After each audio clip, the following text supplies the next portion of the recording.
How's it going, everyone? Austin Honecker here. Today, I just wanted to come on here for a little while, and today is going to be a tribute video to a family member of mine. Well, today, my great grandmother, her name was Betty Hill.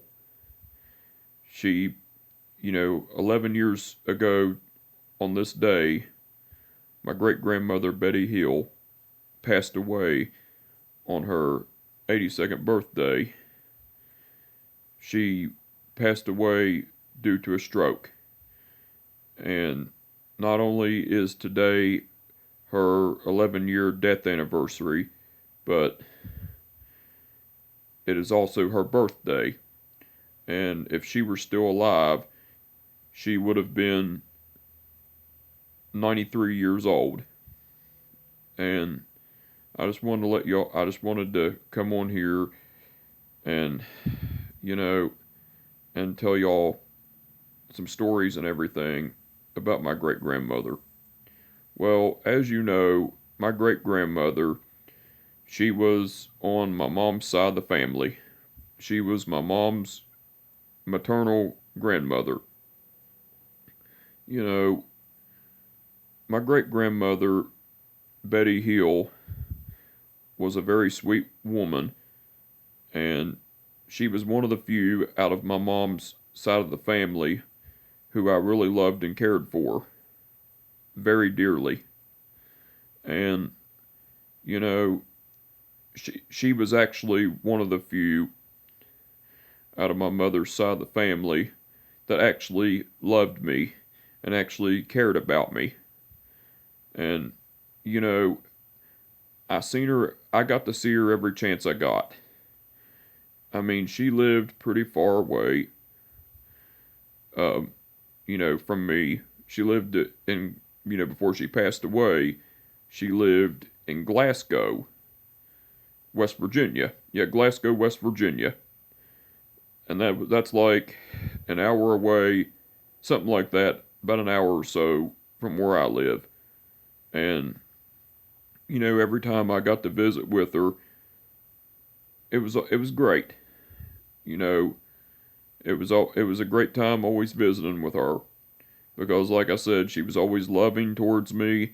She was always sweet to me, and and what she wasn't like a lot of my mother's family that don't give a shit about me or anything. My great grandmother actually loved me and actually cared about me. Every year when she was still alive, she would always sit she would always send cards with money in the mail to me on my birthdays, on Christmas, and on Easter. And every time I got a card in the mail from her with money in it, like just the card and the money in general, I would always call her and I would always thank her for the cards and the money because they meant a lot to me.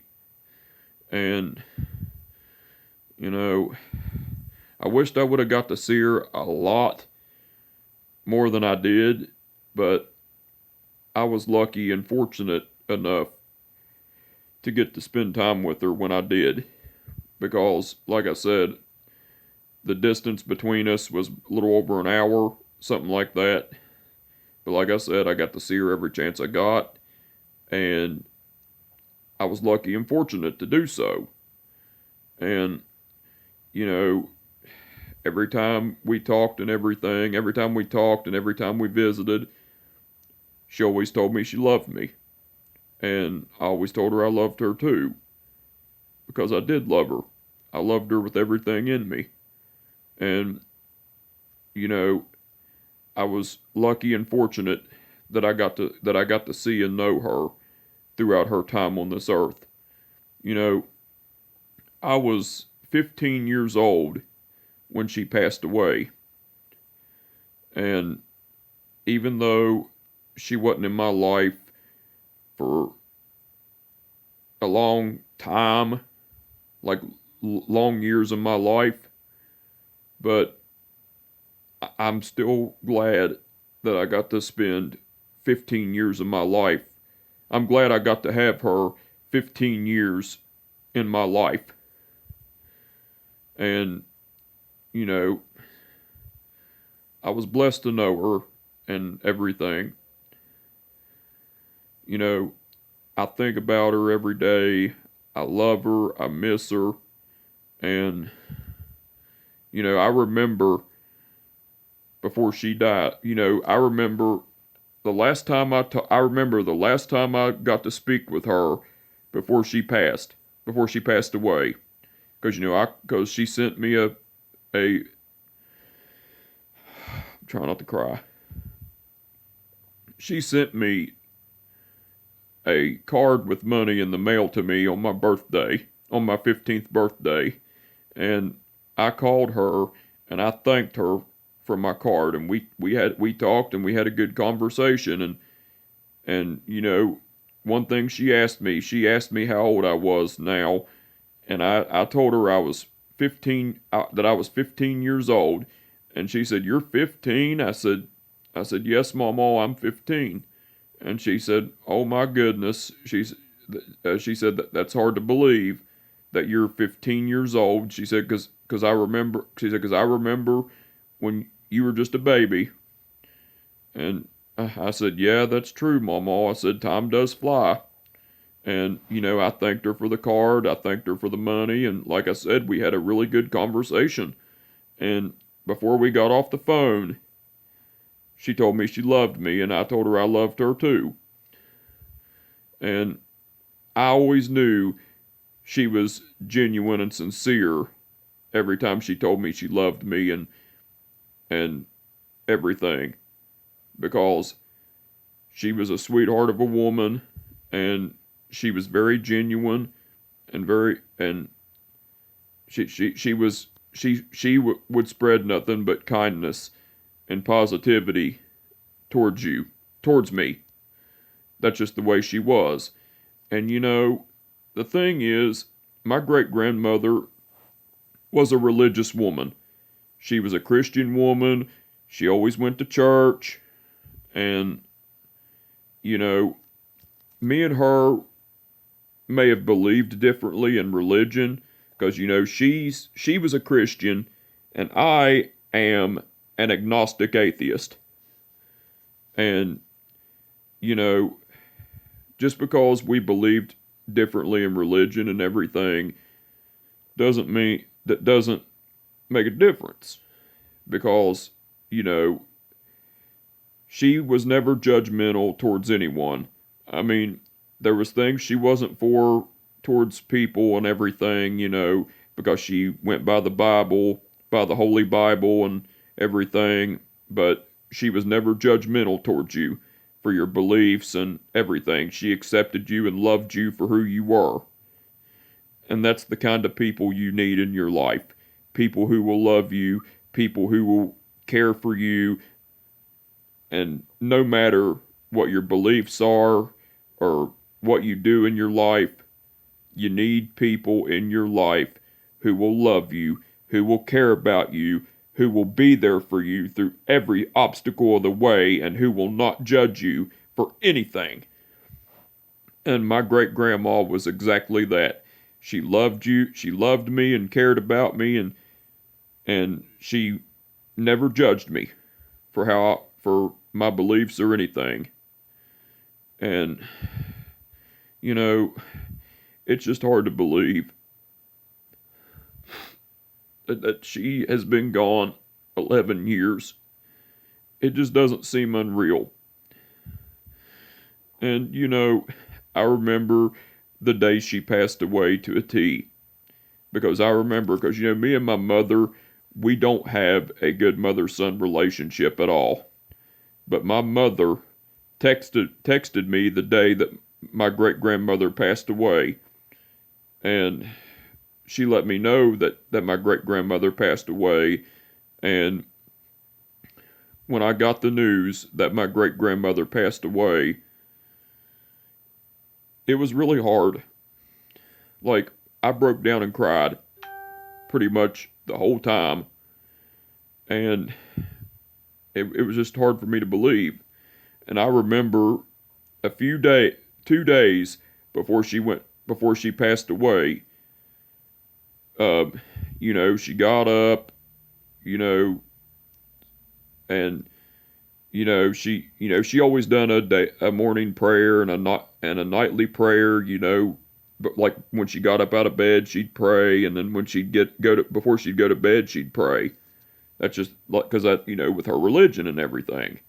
Well, she got up. I guess she said her prayer, and she, my great uncle, which is her son, my grandmother's brother, um, because he lived with her because he was taking care of her.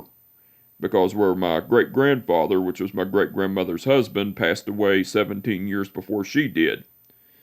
And, you know, after she got up and said her prayer, I guess, I guess, uh, she went in the living room and sat down in her chair. And my great uncle, he fixed her some coffee and orange juice, and she was drinking her coffee and orange juice, and she was reading her newspaper and playing with my great uncle's dog. Her name was Sugar. She was a Beagle and Chihuahua mix. Well, my great grandmother was, like I said, she was drinking her coffee and orange. When she went to sit in her chair in the living room, she was drinking her coffee and orange juice, and she was um, um, reading her newspaper and playing with my great uncle's dog. And my great uncle was fixing her breakfast, and as she was drinking her coffee and orange juice and reading her newspaper and playing with my great uncle's dog, uh, that stroke hit her. And um, and my great uncle, after he fixed my great grandmother her breakfast, he hollered at her. He said, "Mom, breakfast is ready." My great grandma didn't respond or get up or anything because that stroke hit her. And my great uncle, he kept saying, "Mom." And he went in the living room and he kept saying, "Mom," and he went up to her where she was sitting. Well, my great uncle went like this to her, you know, and she didn't blink or anything, like didn't respond or blink or anything, and her eyes were open but her mouth was closed. So my great uncle, he called the EMTs, and the EMTs came and got my great grandmother and took her to the hospital, and she was in the hospital for 2 days before she passed.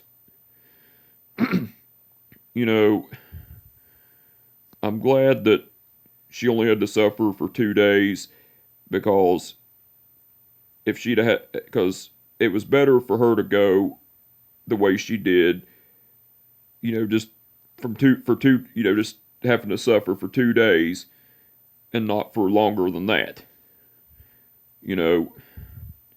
And I remember, because I attended her viewing and I attended her funeral both. And at her funeral, I recommended, you know, my grandma, both my great uncles and my great aunt, because they were doing the arrangements for my great grandmother's funeral. Because my other great aunt passed away 4 years before my great grandmother did.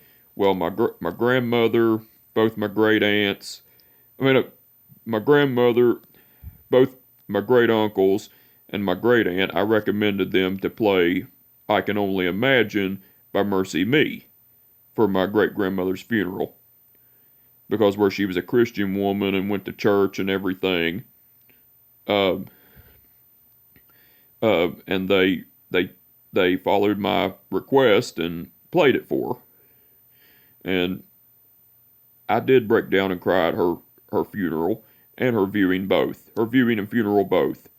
But I tried to hide it as best as I could because I didn't want nobody seeing me cry. And when that song hit, "I Can Only Imagine" by Mercy Me, I broke down and cried. And you know,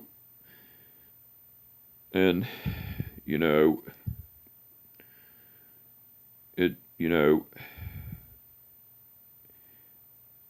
it's just hard to believe that she's been gone 11 years. Mamaw, I just want to say happy birthday.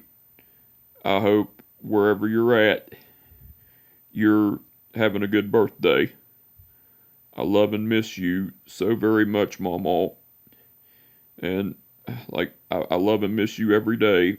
I think about, even though it's been 11 years since you passed away, it don't get easier. Like everybody tells me it gets easier, but I don't see how.